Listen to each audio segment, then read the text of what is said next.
नमस्कार, मैं लेखशेखर शर्मा आपको बायोलॉजी पढ़ा रहा हूं और आज का जो हमारा टॉपिक है वो वेरी इंपॉर्टेंट है। अगर आप चैनल पर नए हैं तो चैनल को सब्सक्राइब कीजिए और वीडियो को पूरा अंत तक देखिए। आज हम पढ़ रहे हैं extra embryonic membranes and placenta के बारे में। आज हम पढ़ेंगे अतिरिक्त भ्रूणीय झिल्लियों के बारे में। जो अतिरिक्त भ्रूणीय जो झिल्लियां हैं उनके बारे में आज हम पढ़ेंगे और साथ में एक टॉपिक और है अपना अपरा के बारे में भी हम पढ़ेंगे। ठीक है, तो सबसे पहले हम स्टार्ट करते हैं एक्स्ट्रा एम्ब्रियोनिक मेम्ब्रेन्स के बारे में। देखिए, अपन ने क्या बोला था कि मेल में बन रहे थे स्पर्म्स। ठीक है, मेल में क्या बन रहे थे? स्पर्म बन रहे थे। फीमेल में बन रहे थे ओवम, और दोनों के बीच में फर्टिलाइजेशन से बन गया था जायगोट। ठीक है, जायगोट के अंदर क्या हुआ था बच्चों? जायगोट में क्लीवेज हुआ था। क्या हुआ था? जायगोट में क्लीवेज हुआ था। और जायगोट में क्लीवेज होने से क्या बन गया था बच्चों? मोरूला बन गया था। एक सेल का एक सॉलिड सा एक गुच्छा बन गया था। ठीक है, फिर मोरूला से क्या बन जाता है बच्चों? ब्लास्टुलेशन द्वारा ब्लास्टुला बन जाता है। क्या बन जाता है? ब्लास्टुला बन जाता है। और जो स्तनधारी होते हैं, जो मैमल्स होते हैं ना, उसमें इस ब्लास्टुला को ब्लास्टोसिस्ट कहते हैं। क्या कहते हैं?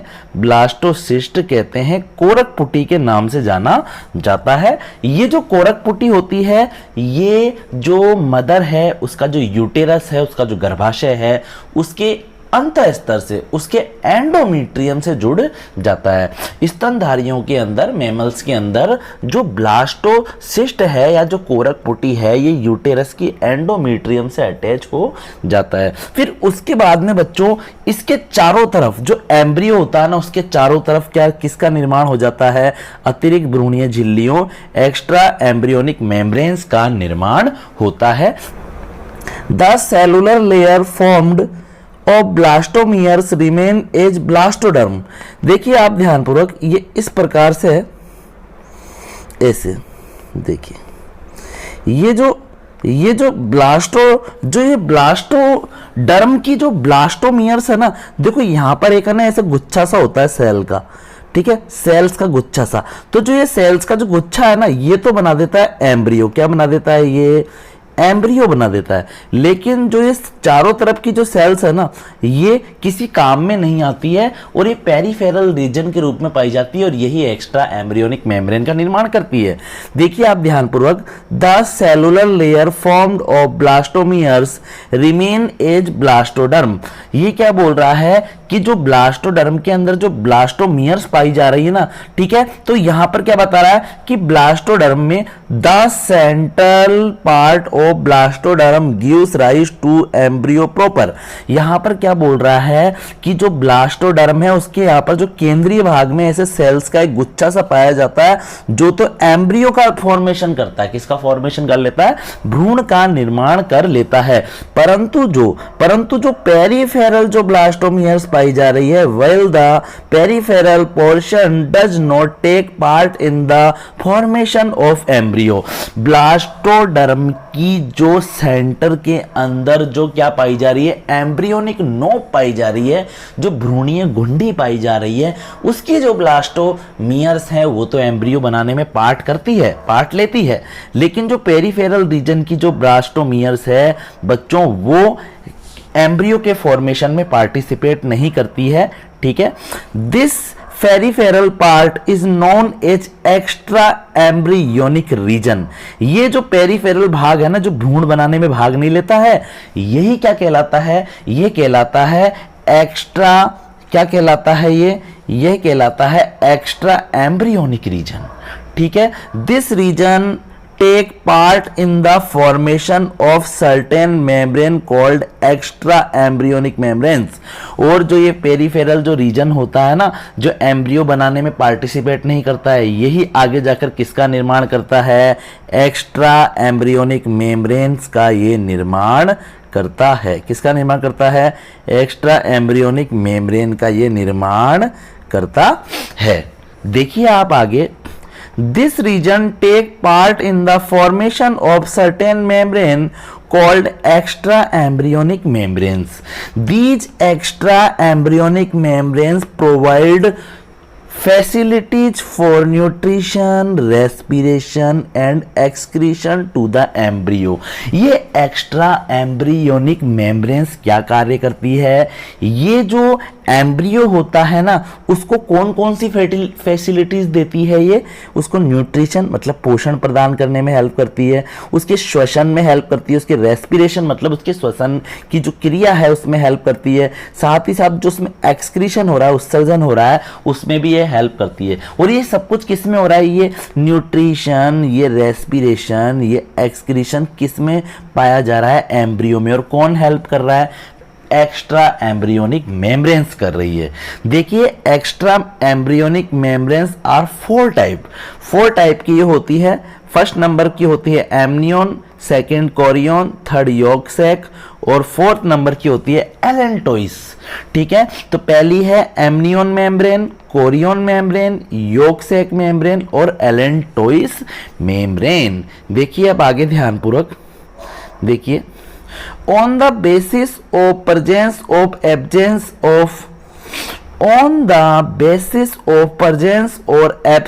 of amnion, two groups of vertebrate are categorized।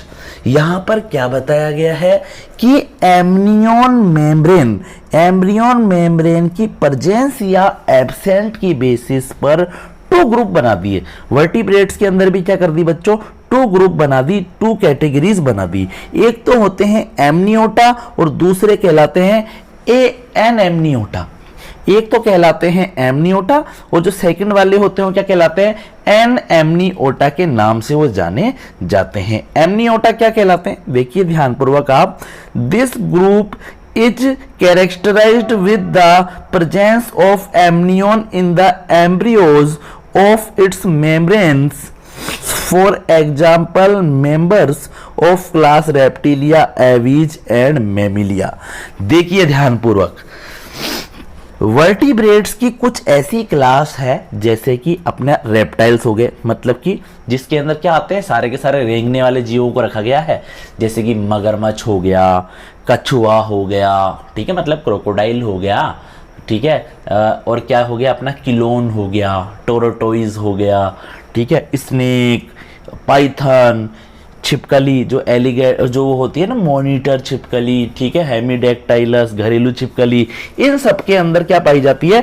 Amnion झिल्ली पाई जाती है, एमनियन मेम्ब्रेन पाई जाती है। यहाँ तक कि जो पक्षी हैं, एवीज हैं, उनमें भी पाई जाती है। और जो स्तनधारी हैं, जैसे कि हम स्तनधारी तो है, और गाय भैंस कुत्ता बिल्ली भी क्या है? स्तनधारी है। उनके अंदर भी क्या पाई जाती है? एमनियन मेम्ब्रेन पाई जाती है। तो वर्टिब्रेट्स को भी एमनियन मेम्ब्रेन की प्रेजेंट और एब्सेंट की बेसिस पर टू ग्रुप में डिवाइड कर दिया।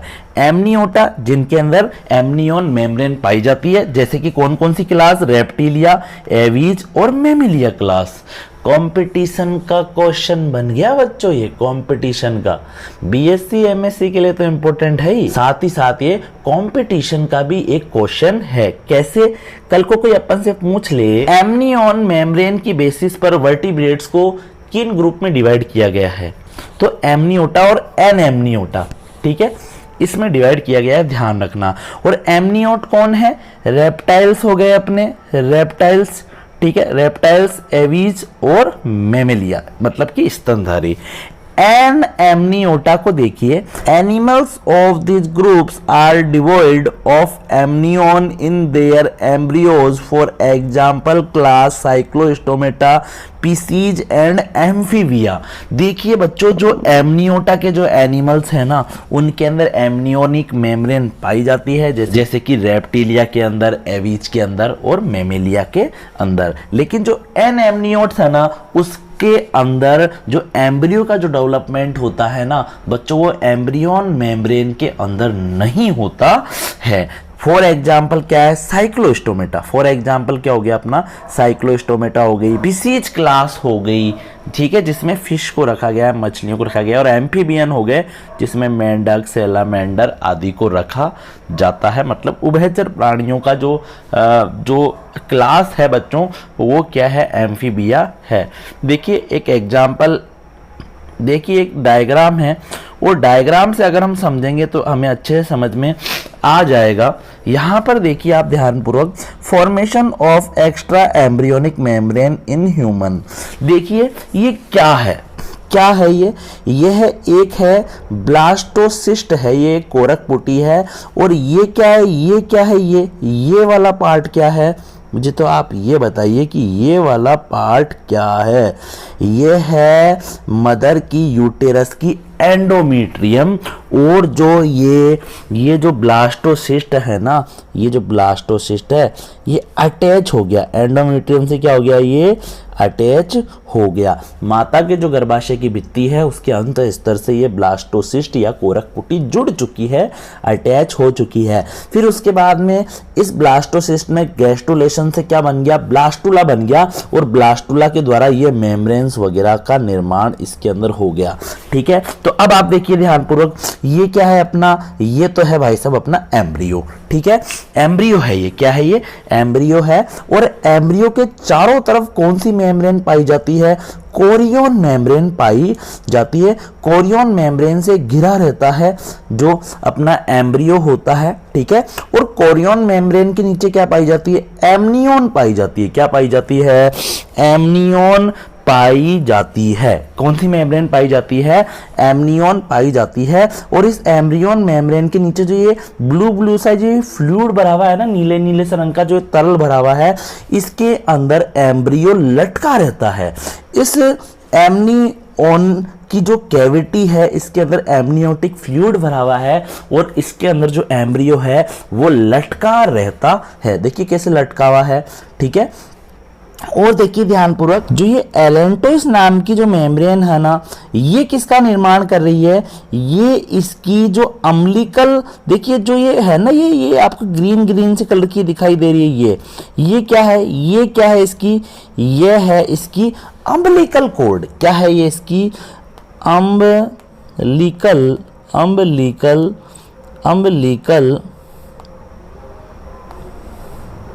कोड है, अम्बिलिकल कोड है, UMBLICAL कोड।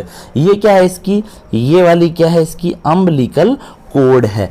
इसका निर्माण कौन कर रहा है, तो देखो वापस समझ लो, सबसे बाहर की तरफ पाई जा रही है एम्ब्रियो के चारों तरफ क्या पाई जा रही है, कोरियन।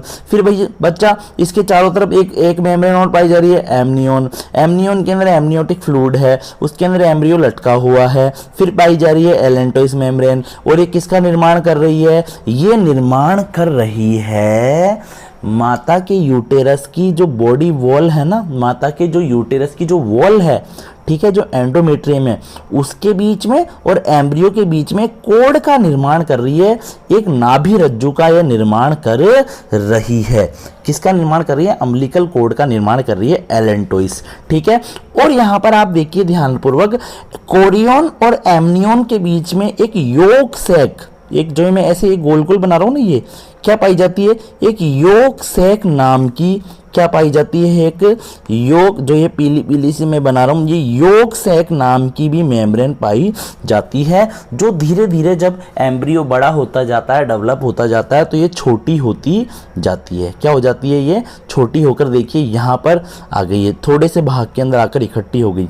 यहाँ पर देखिए, यहाँ पर ये इस थोड़े से भाग के अंदर आकर ये इकट्ठी हो गई। ये क्या है, इसकी योक सैक मेम्ब्रेन है। ठीक है, ये क्या लिखा हुआ है, फीटल पोर्शन ऑफ प्लेसेंटा।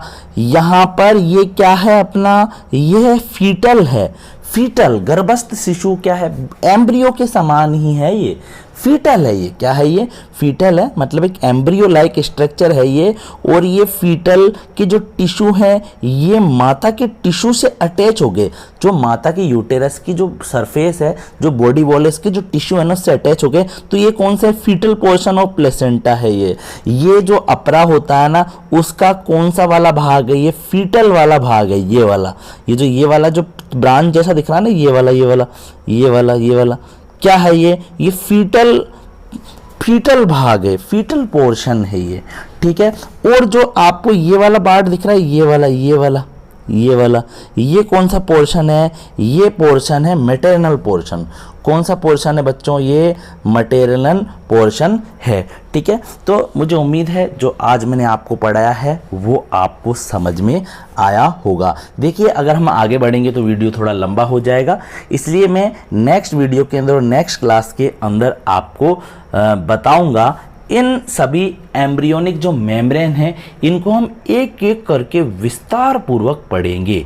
ठीक है, कि एमनियन कहाँ पाई जाती है, इसका कार्य क्या है, कोरियन का कार्य क्या है, इसका फंक्शन क्या है, योग से का फंक्शन क्या है, एमनी, और जो एलेंटोइस जो मेम्ब्रेन है उसका कार्य क्या है। ठीक है, तो आप सभी अपना ख्याल रखिए, चैनल को आप सब्सक्राइब कीजिए। सभी को राधे राधे, सभी को जय श्री कृष्णा, टेक केयर।